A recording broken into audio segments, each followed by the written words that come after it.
Hawak na ng PNP Forensic Group ang 6 sa mga buto ng tao na natagpuan sa Lawa ng Taal.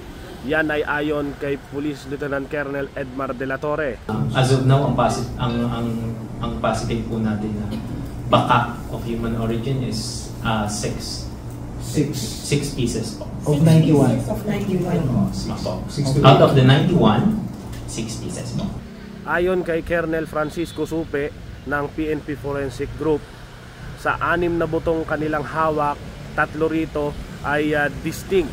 Isang pelvic bone, isang sacroiliac joint, at isang lumbar bone. Obviously sa morphology pa, andun yung mga structures like pubic bone, andun pa yung mga ischio, ilio, yung mga foramen, yung mga butas doon sa bone. So ito yung, meron sa animals na gano'n, pero yung shape is peculiar sa humans.